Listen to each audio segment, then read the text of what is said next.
Maxi, something a little bit different today, mate. Instead of just interviewing yourself, I thought I'd join it.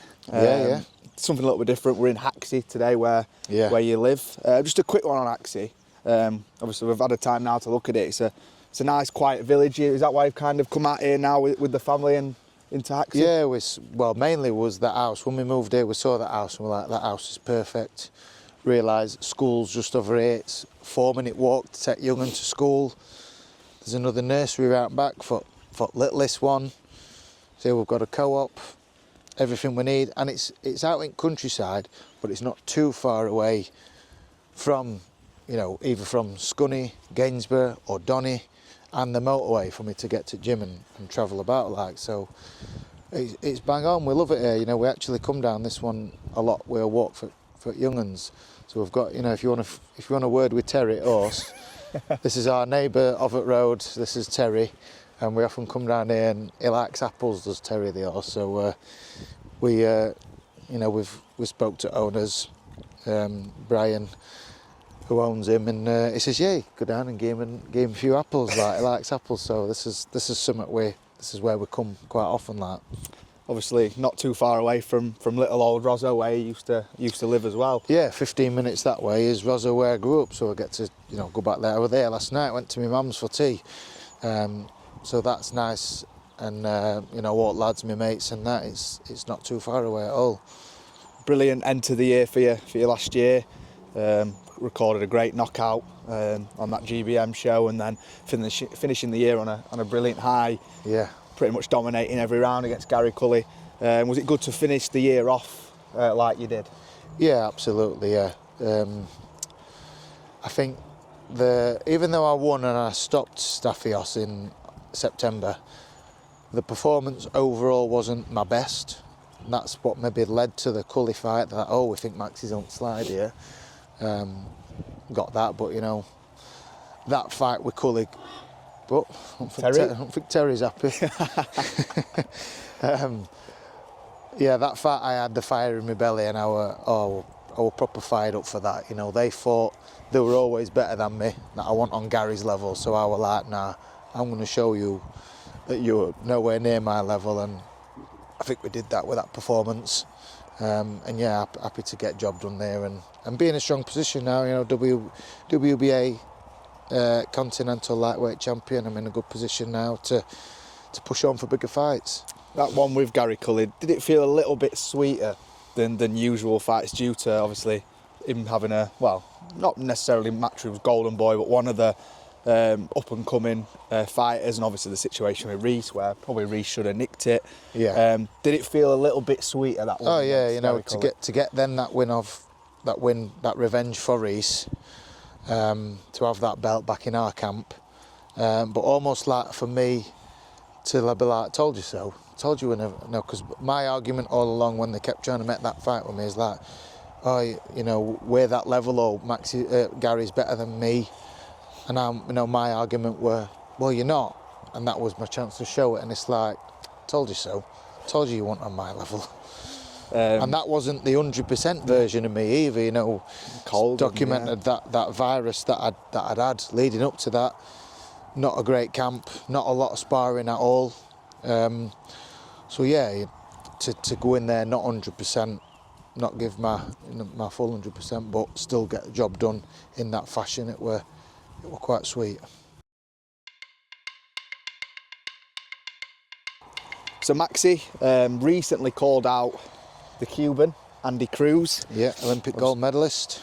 Obviously I've looked at the comments on some of these videos, and obviously the photo that Ring Magazine put out, and a lot of people saying Maxi's mad, we shouldn't go anywhere near Andy Cruz. But is that you wanting to prove everyone wrong again and kind of put obviously the rankings as well, where you're at? Yeah. With the WBO, am I right? WBA, sorry. Yeah, so I think he's one place above me. We're both in top 5, so that makes perfect sense to make it for a final eliminator for the world title. He's good, Olympic gold medalist, they don't give them out. I don't think he's as much of a killer as what people think. Don't get me wrong, his skills are unbelievable, good mover, slick. But we've not seen much of him as a professional. He's only had 5 fights. Yeah, I back myself. You know, I've got experience. You know, I've done things the hard way, which I feel like stands me in better stead towards a fight like that. So yeah, back myself for that. And just like an update on latest of that, we have had an offer for that. I think it's still, you know, I'm still waiting. I'm hopefully going to speak to Matchroom today regarding that and find out where we are and what the full offer is and see if that's something that we can get done. Because obviously it is a business and I'm not going to fight him for peanuts because it is an hard fight. He's one of the toughest fights in division. So, you know, as a business thing, it's got to make, you know, it's got to make sense. There's got to be enough in it for me to, because I would imagine the fight won't be over here in UK, probably America. So yeah, the deal and the offer needs to be right for me to take that fight. Do you think like the thing going for you in that sense is, yes, he's had a lot of experience in the amateurs, yes, he's got a good pedigree in the amateurs, but you've got experience in the pro game and it's a professional fight and you've been through probably every style. Do you feel that kind of favours yourself as well going into that fight? Hopefully, no, nobody will see me as favourite. That's, you know, I accept that. That's just the card that I'm dealt in boxing. You know, even my experience compared to Cully, I think I was a very slight favourite, if that. But yeah, that kind of thing, it doesn't bother me. You know, I know me and my team, we're confident, and that's the only people I need to believe in me. You know, if anybody else don't believe that I'm going to win and they think he's going to win, then that's absolutely fine by me. That's how the opinions of other people watching would see it. But me just backing myself, because, well, I've experienced this, like I say, you know, from boxing a 6'2" lightweight in my last fight against Cully, you know, that's experience that I've just gained. So yeah, I'd back myself against that.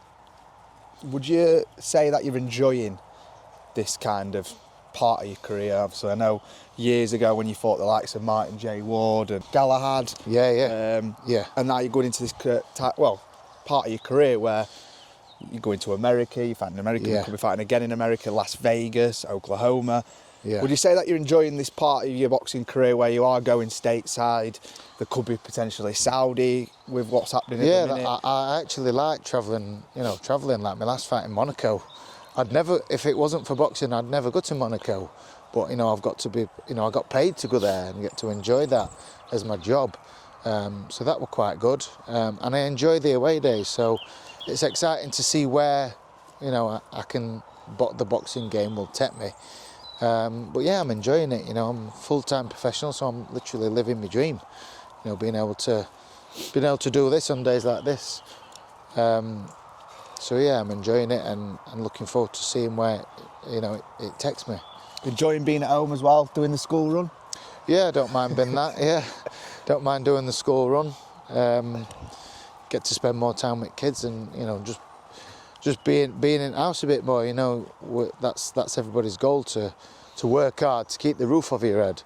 You know, I work hard and keep the roof over, but I also get to spend a lot of time in it. You know, rather than being out at house all hours just to pay for the house. You know, I get to pay, you know, work hard, pay for it, and be in it. That always helps then, I guess, doesn't it? Yeah, definitely. Yeah. Just going to quickly kind of round up about, obviously, I know you never said you wanted to step back to kind of British level, but you're looking at the likes of Sam Noakes, you look at George Kambosos. Do any of them fights excite you still? I know that you want to kind of, what happened with Kambosos happened, and he's kind of took a big step back now to go over and fight in his home over in Australia. Is that fight always still there, or the British fights like Sam Noakes, would you like to take them, or would you just focus now on building that ranking and getting that world title shot? The most thing that excites me is money. Yeah. You know, we are in this game, this is the job, this is prize fighting, so we want the biggest prizes, which is the money. So whichever fights make sense, and that one is a bit personal, I feel, with George, so I'd like to think it's always there. I don't think he wants it. A lot of people want to see it. You know, we're in July this year, it's going to be 2 years since that, and people are still talking about it. George can't put anything on social media without somebody in comments saying, Maxi beat you, fight Maxi again. It's just, every time there's a picture of him, it's, you know, you got lucky against Maxi, so people want to see it. There's an appetite for it, just there's no appetite from him and his side.